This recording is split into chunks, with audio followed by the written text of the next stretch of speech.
বুকে হাত তুলে দিয়ে মাশাআল্লাহ। দেখেন এতগুলি লোক আপনারা বসে আছেন, আমি শুধু একটা বিষয়ের উপরে কথা বলছি যে হেদায়েত কি করে আমরা পাবো। আমরা তো গুমরা, হেদায়েত কি করে পাবো? জি ভাই, আমরা পশুর থেকে নিচে চলে গেছি। আমাকে বলতে কেমন লাগে, আল্লাহ কোরআনে বলছেন উলাইকা কাল আনআম বাল হুম আদাল উলাইকা হুমুল গাফিলুন। তোরা চতুষ্পদ প্রাণীর মতো, তার থেকে নিচে। চতুষ্পদ প্রাণীর থেকে নিচে কেন আমরা? হাজি আল্লাহ বলেন তোরা চতুষ্পদ প্রাণীর মতো, তাহলে কোরবানির খাসিটার মতো তো ওই যে না, তার থেকে নিচে, তাহলে শুকরের মতো, ওর থেকেও নিচে। চারটা কারণ, খালি কারণগুলো দেখেন, চারটা কারণ। তোরা এত নিচে চলে গেছিস। সারা পৃথিবীর যত প্রাণী আছে এক আল্লাহ ছাড়া কাউকে ডাকে না। কোন প্রাণীকে মূর্তির কাছে পাবেন না, মাজারের কাছে পাবেন না, ঈদের কাছে পাবেন না। শুধু একমাত্র মানুষ যে এত সৃষ্টি সেরা হয়ে পাথরের পূজা করে, বিভিন্ন মূর্তির পূজা করে, শিরক করে। আমি বলবো আমার ঘরে আমরা যে কটা লোক এখানে বসে আছি, কেউ জালেম, কেউ বেঈমান, কেউ মুশরিক, কেউ কাফির, কেউ ফাসিক, কেউ মুনাফিক। এই যে জঘন্য জঘন্য টাইটেল একটা কুত্তার সঙ্গে আপনি লাগাতে পারবেন না, শুকরের সঙ্গে টাইটেলটা লাগাতে পারবেন না।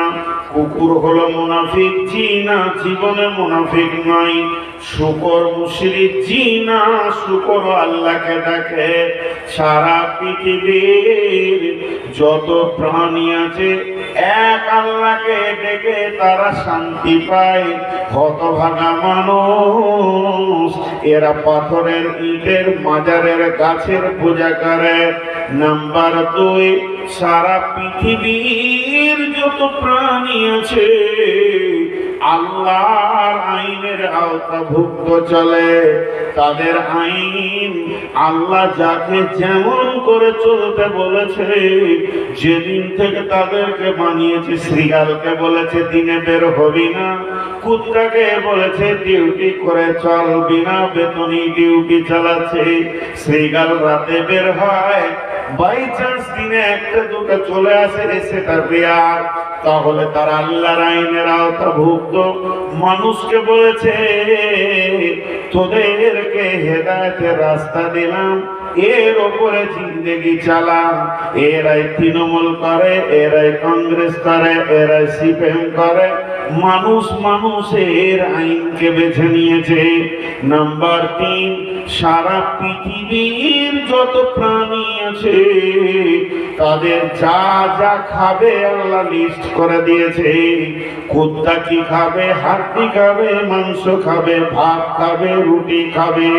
ছাগলকে বলেছে ভাত খাবে, রুটি খাবে, কিন্তু হাড্ডি মাংস খাবে না, ঘাস খাবে, পাত খাবে। কুত্তাকে যদি ঘাস পাত দেন তো খাবে না, ছাগলকে হাড্ডি দিলে খাবে না। অতএব তারা আল্লাহর দেওয়া রুজির উপরে সন্তুষ্ট আছে। মানুষকে বলেছে হারাম খাবি না, সকালেই উঠে 2 বোতল মেরে দিয়েছে, রাস্তায় চলছে তো রিংকাল হয়ে চলছে। পৃথিবীর একটা কুকুরকে জীবনেও 1 বোতল মদ খেতে দেখতে পাবেন না। তার মানে এরা আল্লাহর দেওয়া রুজির উপরে সন্তুষ্ট আছে। হতভাগা মানুষ আল্লাহর দেওয়া রুজির উপরে সন্তুষ্ট নয়। 4 নম্বর কারণ, পৃথিবীর বুকে যত প্রাণী আছে তারা তাদের মালিকের দরজা চিনে। বিড়ালটা সারা রাত যেখানে সেখানে ঘুরেছে, ঠিক টাইমে মালিকের দরজায় উঠবে। কুত্তাটা আপনার পেছনে পেছনে স্টপেজে চলে গেছে বাল্লালপুরে, আপনি গাড়ি ধরে শিলিগুড়ি চলে গেলেন, ঠিক সন্ধ্যার সময় এসে আপনার দরজায় উঠবে। এক কথায় সারা পৃথিবীর যত প্রাণী আছে তারা মালিকের দরজা চিনে। হতভাগা মানুষ, তোর মালিকের দরজা মসজিদ তুই খুঁজে পেলি না, অতএব পৃথিবীর সব থেকে জঘন্য প্রাণী হচ্ছে মানুষ। এদেরকে আল্লাহ এত সুন্দর করে বানালো, শুধু হেদায়াত থেকে চ্যুত হয়ে যাওয়ার কারণে, লাইন ছেড়ে দেওয়ার কারণে কুকুর শুকরের থেকে নিচে চলে গেছে।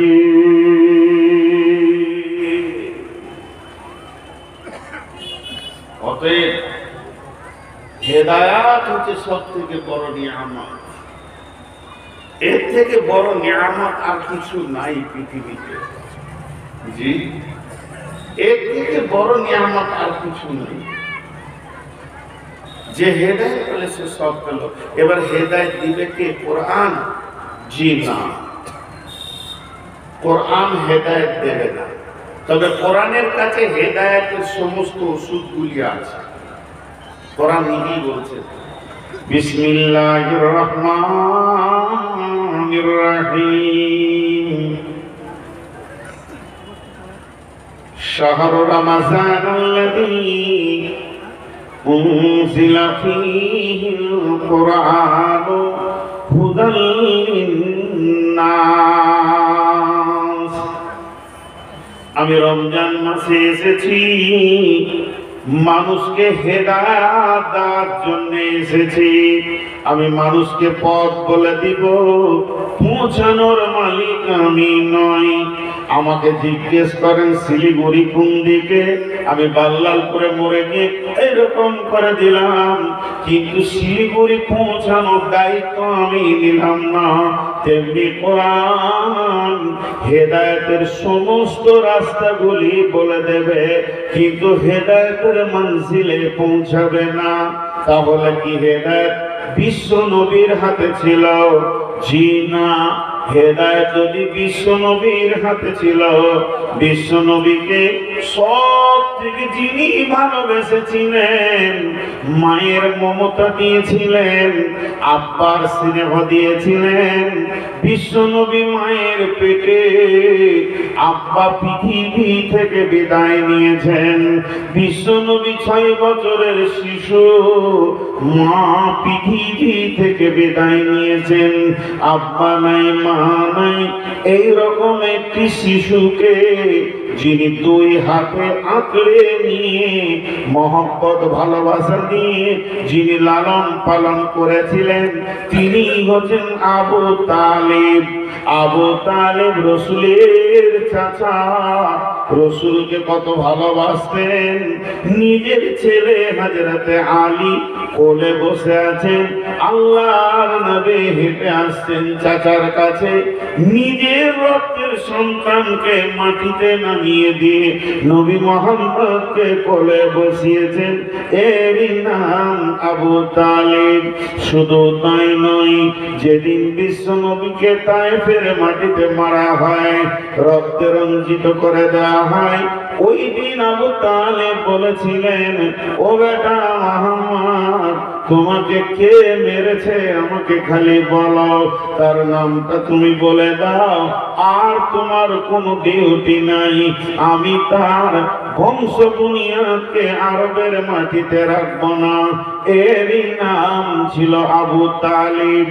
আবু তালিব এমন একজন বলিষ্ঠ নেতা ছিল কাফের বেঈমানদের, তারপরেও বিশ্ব নবীকে ছাতার মতো আড়াল করে রেখেছিলেন। এরই নাম হচ্ছে আবু তালিব। সে আবু তালিব মুমূর্ষু অবস্থায় পড়ে গেছেন। আবু তালিব যেদিন বলেছিলেন, ও বেটা মুহাম্মদ, তোমাকে কে মেরেছে আমাকে বলো, বিশ্ব নবী পাল্টা বলেছিলেন, চাচা যান, আমাকে কে মেরেছে, আমি কত ব্যথা পেয়েছি, আমার শরীরে কত আঘাত লেগেছে আপনার জানার দরকার নাই। শুধুমাত্র আপনি যদি কালেমা তাইয়্যিবাটা পড়লেন, কালেমা শাহাদাতের যদি সাক্ষী দিয়ে দেন, আমার সমস্ত ব্যথা উপশম হয়ে যাবে। কিন্তু বিশ্ব নবীর এ কথা আবু তালেব মানেননি। এরপর আবু তালেব মুমূর্ষু অবস্থায় রয়েছেন। আল্লাহর নবী বলছেন, চাচাজি আপনি শুধু বলেন লা ইলাহা ইল্লাল্লাহ, কালেমা শাহাদাত, কালেমায়ে তাওহীদটা পড়েন, বাকিটা আমি আল্লাহর সঙ্গে কথা বলে নিব। কিন্তু তার চারিদিকে তাকিয়ে লোক বলবে আবু তালেব মুহাম্মাদের ভয়ে কালেমা পড়ে নিয়েছে, এতটুকু তার কপালে আপনার কিনা ঈমান জুটলো না। আল্লাহ বললেন নবীকে, ইন্নাকা লা তাহদি মান আহবাবতা ওয়ালাকিন্নাল্লাহা ইয়াহদি মান ইয়াশা। ও নবী মুহাম্মদ, তুমি যাকে চাইবে ওই ঈমান পাবে, এটা কোনোদিন হতে পারে না যতক্ষণ পর্যন্ত আমি আল্লাহ না চাইব, অতক্ষণ পর্যন্ত কেউ হেদায়েতের আওতাভুক্ত আসতে পারবে না, হেদায়েতের ভিতরে ঢুকতে পারবে না। প্রকৃত হেদায়েতের মালিক হলেন আল্লাহ। পৃথিবীর মানুষ হেদায়েত দিতে পারে না। যদি মানুষের হাতে হেদায়েত থাকতো, সর্বপ্রথম যিনি হেদায়েত পেতেন তিনি হচ্ছেন আবু তালেব। আর কোরআনের হাতে যদি হেদায়েত থাকতো, প্রথমেই হেদায়েত পেত গিরিশচন্দ্র সেন। গিরিশচন্দ্র সেন গোটা কোরআনকে শেষ করে দিল, কিন্তু হেদায়েতের নূর দেখতে পেল না। আর এর আগে 2 ঘন্টা টাইম কেটে দিল কেন? ওই যে সেক্রেটারি সব, আমি নির্দিষ্ট একটা কথা বলবো।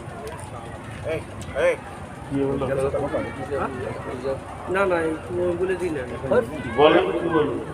তুমি এখন বাইরে যাও। না না ই তো কেটে যাচ্ছে না, লোক কেটে যাচ্ছে না, তুমি যাও, তুমি যাও।